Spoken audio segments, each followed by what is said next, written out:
Welcome to SVG-TV News for Thursday, November 9, 2017. I am Rochelle Baptiste with the details. The first batch of Vincentians to give of their service to the relief and rebuilding efforts in the British Virgin Islands left the state today.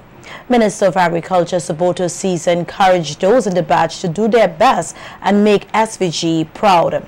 Minister Ceesay said during the recruitment stage, over 800 names of skilled workers were collected.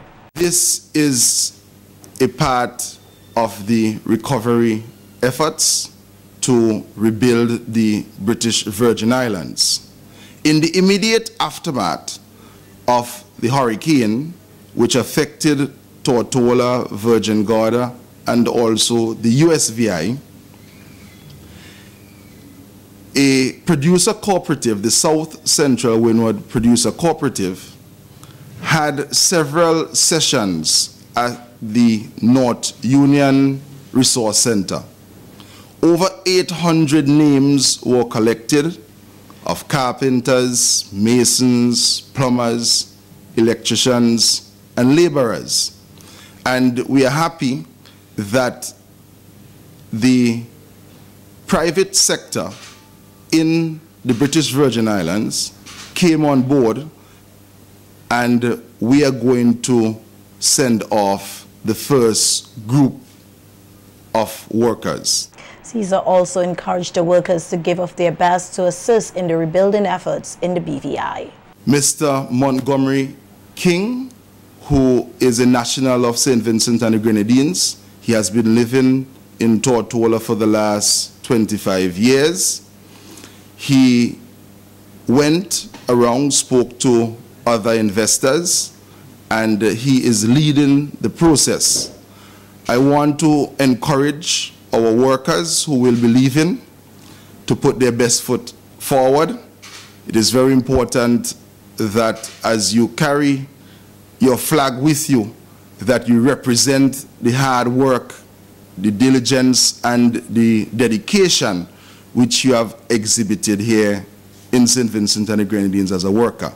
The Agriculture Minister said there might also be the need to scout additional skilled workers to assist other hurricane-ravaged islands. Call, when the process started, that there were persons who were saying and making all kinds of comments as to why persons should not go and register. Some persons even went as far by saying that the information was being collected for political purposes. But I'm happy that today we are sending off the first group, and I'm asking for other persons to be very patient, because the list is a large list, and we are looking for employment not only in the British Virgin Islands, but also in St. Martin, in Anguilla, and in Dominica. I want to wish the group safe travels and sincerely all the very best. Thank you. Continuous work in the tourism sector is bearing fruit as SVG has been generating new interest as a tourism destination. That's according to Minister of Tourism Cecil Sesmaki as he responded to a question in Parliament on Tuesday in relation to the local tourism sector. Minister Maki said that several initiatives were introduced which are improving the existing products and services. And now boast of 14 managed quality tourism sites, and currently we are in the process of upgrading 10 of these sites.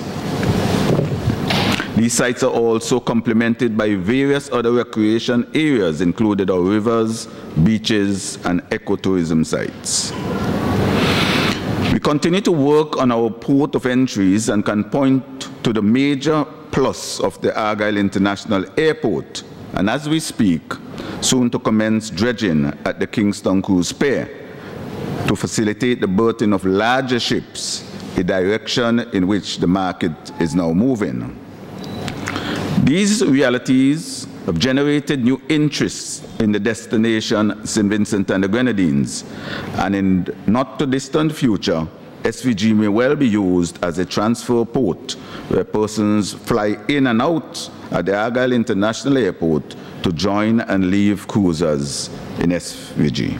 The tourism minister also spoke of new and innovative products which he said have also played a role in increasing the attractiveness of St. Vincent and the Grenadines as a tourism destination.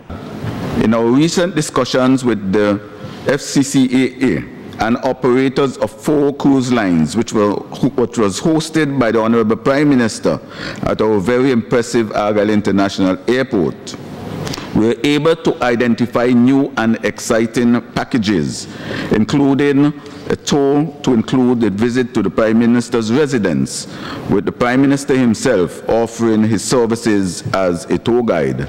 And I'm happy to announce that he received his certificate to allow him to offer that service. Relative to the yachting sector, the beauty of our waters continues to be unparalleled, and we have addressed the security challenges by putting in patrol boats in Mayo, Beckway, and on the leeward side of the mainland. Mr. Speaker, as I indicated previously, all this was done prior to 2017 and also in preparation for this year's season. Minister Mackey, who is optimistic about a bright future for tourism here in St. Vincent and the Grenadines, said the increase in tourist arrivals is as a result of work done by the ministry and not due to the damage done by hurricanes to other neighboring islands. Even prior to the disasters, we were going to have a bumper 2017-18 cruise season, given the initiatives taken and the assurances of enhanced packages. So I'm happy to report that the current release data from the local agents show that we would welcome some 315 calls by vessels with a combined maximum capacity of over 300,000 passengers and crew for this season, the best ever for St. Vincent and the Grenadines. As I indicated, these numbers existed even prior to the disasters that hit the region recently. Minister of National Mobilization, Frederick Stevenson, today denounced a reported assault and robbery of a group of passengers from the Britannia cruise ship in capital Kingston on Wednesday, noting that it is the responsibility of all Vincentians to speak out against issues which threaten the nation's tourism industry. Minister Stevenson said he is not pleased with what transpired. We need to put a handle on some of our unruly young men. There are lots of work in St. Vincent and the Grenadines where they could go and find work, you know. But some of them just bend, being lazy and worthless. And when we speak like that, you get the backlash. People would curse you. People would say all manner of evil against you. But this year's tourist season, which started in November this year, runs until April. And we are expecting over 300,000 visitors to come to St. Vincent and the Grenadines. We cannot let, as a people, we cannot let 3 young men disrupt the arrivals of the cruise ships coming to St. Vincent and the Grenadines. Minister Stevenson further expressed the hope that the perpetrators will be caught and face the law. Has come to our shore to enjoy themselves, but yet you have 3 young men without the thought that with one phone call all of this could disappear from us.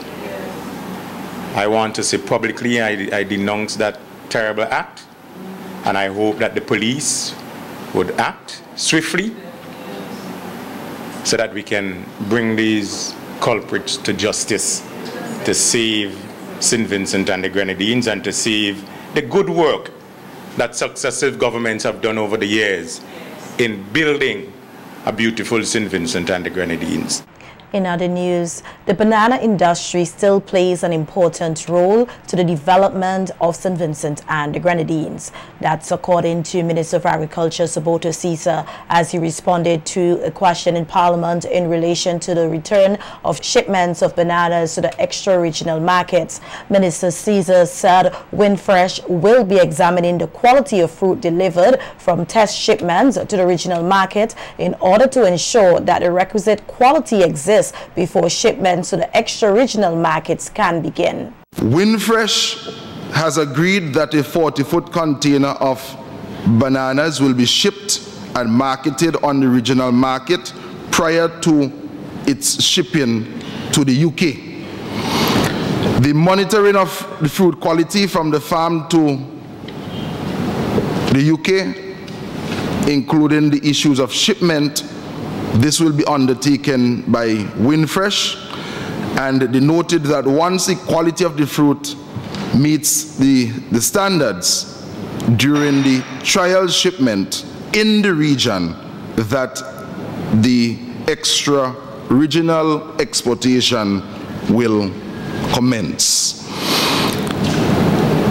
We had a visit, Mr. Speaker, from the Taiwan Banana Research Institute, and a specialist has been assigned to work with the Banana Services Unit.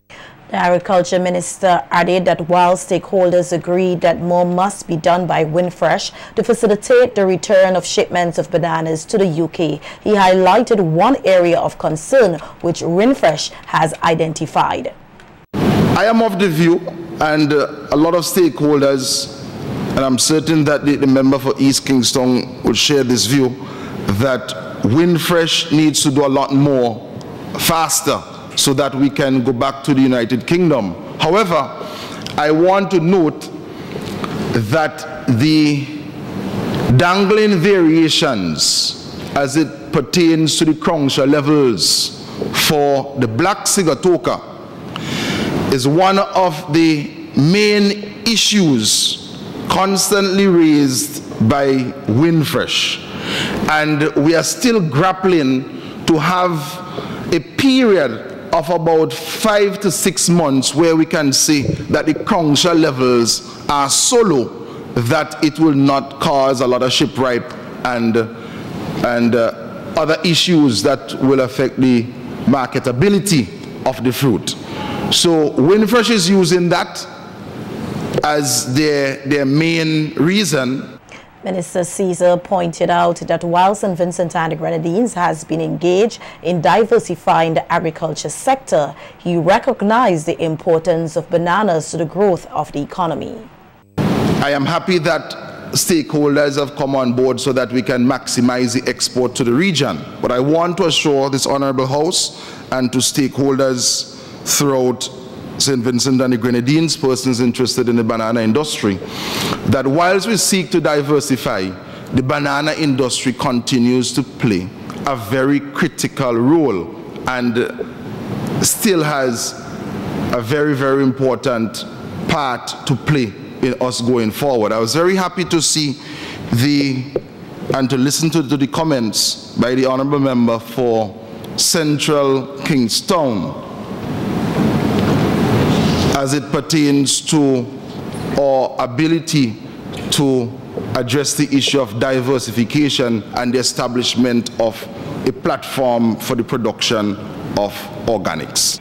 Speaker of the House of Assembly, Jomo Thomas, has highlighted the importance of adequately structuring questions for Parliament in a way that does not violate the rules of the House. On Tuesday, Member of Parliament for West Kingstown, Daniel Cummins, posed a question to Minister of Health, Luke Brown, in reference to a number of deaths at the Milton Cato Memorial Hospital under what he said are circumstances he described as bewildering. He further questioned if the matters were being investigated. The question did not sit well with Minister of Health Luke Brown, who accused the opposition MP of taking cheap shots, noting that there is patient confidentiality in such matters. As you would appreciate, we cannot divulge patient-specific information for confidentiality reasons. There are several useful indicators of a hospital's performance and quality of health care, including data on admissions, readmissions rate, length of stay, nosocomial infection rates, and may I just say here, Mr. Speaker, that St. Vincent and the Grenadines, nosocomial infection rates simply refers to the infections which take place while a patient is at the hospital, and St. Vincent and the Grenadines compares very favorably to its regional counterparts on this indicator. Also, useful indicators include post-C-section infection rates, death rates, waiting times for surgery or diagnostic procedures, the number of prescriptions filled, the downtime for the lab, the accuracy of diagnosis, and St. Vincent and the Grenadines did well by a recent review as far as accuracy of diagnosis is concerned.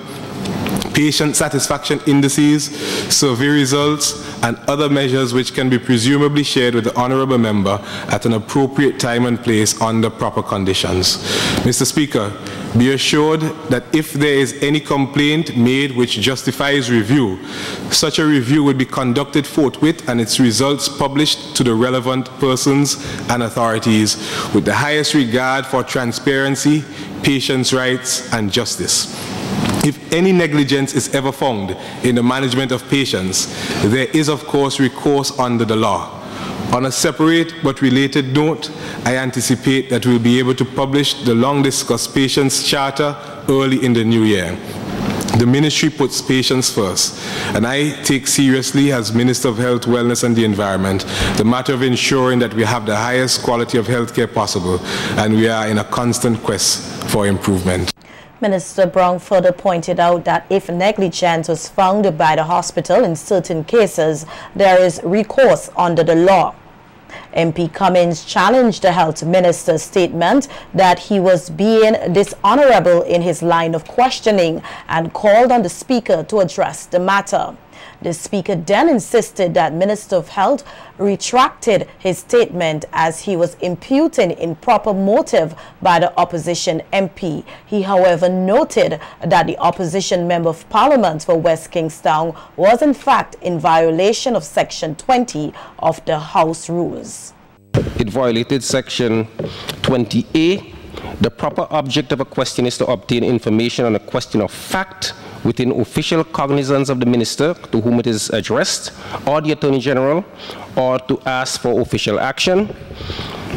I think it violated 20C. If the question contains a statement of fact, the member asking it should make himself responsible for the accuracy of that statement, and no question shall be based upon a newspaper report or any other official publication. And certainly, I think it also violated 20F. A question shall not contain arguments, inferences, opinions, imputations, epithets, ironical expressions, or hypothetical cases.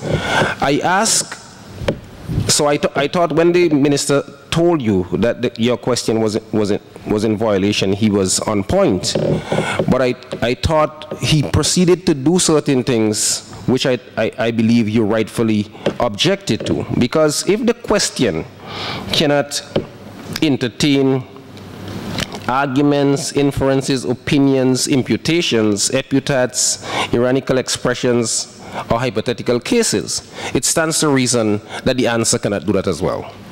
And I thought that's where the minister might have gone a little too far. That's why I told him to withdraw it. But all members, with your questions, you have to pay particular attention to the formulation. Our cameras caught a bit of what transpired in Parliament on Tuesday between Minister Brown and MP Cummins. It is this question that is bewildering, and it probably does not even comply with the rules of this Honourable House, in that it likely violates on multiple counts Standing Order 20, which deal with which deals with contents of questions. Moreover, there's of course no way of knowing what is or is not bewildering in the mind of the Honourable Member for West Kingston, and therefore the questions, strictly speaking, cannot be answered. I wish that the Honourable Member would concentrate his energies on asking sensible and intelligible questions in this Parliament and be less preoccupied with playing politics, making cheap shots, and seeking to plant wrongful perceptions in the mind of the public. Be that as it may, I am happy to provide some information in reply to what was asked. Not so much... I cannot sit here, Mr. Speaker, and allow my character, my motives for writing a question, be dragged into the mud by an individual who is obsessed with certain characteristics I cannot explain. My question, Mr. Speaker, is pellucidly clear, and anyone who understands the English language would understand the word bewildering, and to impute very improper motive to my question is entirely out of order, and I ask that you deal with it, please. The imputation is incorrect. You should take it back. Well, I'm not sure what imputation I should take back. The imputation is incorrect. You should take it back. But I don't know what imputation I should take back. You know what you said, Honourable Member. But what I said is that it's not possible to determine what is bewildering in the mind of the Honourable Member for West Kingston. And I cannot take that back because it is not possible. Is that what... Be that as it may... Excuse me. You can't continue, no. But what would you like me to take back, Mr. Speaker?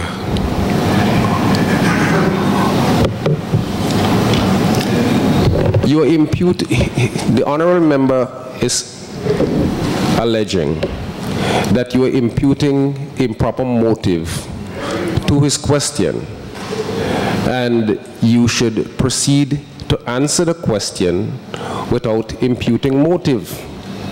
Okay, I withdraw any imputation of improper motive. Known for its efforts to assist the needy and the less fortunate across the world, the Simply Helped Foundation has collaborated with two Taiwanese charitable organizations and the Consul General for St. Vincent and the Grenadines in Los Angeles to assist Vincentian families. Earlier today, a ceremony was held at the National Emergency Management Organization NEMO headquarters to officially hand over the items donated, as well as show appreciation to the donors for their continued assistance. Nikita Tony tells us more in this report. The Ministry of National Mobilization earlier today officially received a donation of goods and fabrics donated by the Simply Help Foundation and the Wu Ching Chi Foundation for Charity and Public Welfare in Taiwan, which will go to the less fortunate. Having already donated one container of 563 boxes of items earlier in February, the items handed over today were part of a second container of items donated by the foundations. Delivering opening remarks, Permanent Secretary in the Ministry of National Mobilization, Nerissa Gittins Macmillan, expressed gratitude to the donors and the government and people of the Republic of China on Taiwan. Know that we are always grateful for whatever assistance we can get. In as much as we would like to do a host of things in our situation for the people we serve, we also know that we are not always able to do it on our own. And so we are here thus to show appreciation, and later on we would say big thank you to the people who have helped us. Taiwanese Ambassador to SVG, His Excellency Bershan Ge, gave an overview of the donated items. Today, with the Tina Bao's strong support, the Foundation is again giving its second container of the year to the people of St. Vincent Grenadines. In this container, we have received rice, food, clothes, baby items. The Wu Dunci Foundation for Charity and Public Welfare in Taiwan has for the first time provided one container of fabrics to help the disadvantaged families and women groups in St. Vincent Grenadines. There are in total 438 rolls of fabrics with a value of 119,000 AC dollars this time. Minister of National Mobilization Frederick Stevenson reflected on the stalwart contribution of the government and people of Taiwan towards the national development of SVG. He further encouraged the recipients to put the items to good use. It is the Ministry's intention to collaborate with the Adult and Continuing Education Unit within the Ministry of Education to provide training programs for clients as a means of social empowerment towards independence. It is our hope as well that other institutions and other embassies like the Taiwanese embassy would provide for the ministry and for the government materials in terms of sewing machines and those sort of things, so that we can start a very good program. I'm throwing the challenge out that for some of you who would become involved in the garment production, you speak to the cooperatives department so that we can form yourselves into small producer cooperatives. In addition to the items, 16 boxes of medical supplies to be used at the Milton Keaton Memorial Hospital also came in the second container. A donation made possible by the Simply Help Foundation and SVG's Honorary Consulate General in Los Angeles, Dr. Kedrin Gill. Nikita Tony reporting for SVG-TV News. Thank you, Nikita. Calvert Charles and Gayleen Farrell, both of Buddy Gutter in the Lomans Bay community, were arrested on 2 separate charges of attempted murder and arson. It is reported that on November 1st, 2017, the duo set on fire a wall and timber dwelling house that is valued $10,000, owned by 53-year-old Edward Durant of the same address. The house was completely destroyed along with its contents. It was also reported that when Durant made way to escape from the burning house, both Charles and Farrell inflicted cutlass wounds upon his body, which resulted in serious injuries. Charles and Farrell were escorted to the Serious Offences Court today before Chief Magistrate Ration Brown, facing the indictable charges to which they were not allowed to plead.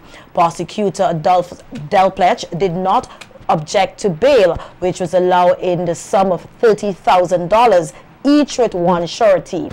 They were ordered to surrender all travel documents to the court to report to the Kettles police station on Mondays between 6 a.m. and 6 p.m. and not to leave the state without permission of the court. The matter was adjourned to February 6, 2018, when the preliminary inquiry is expected to begin.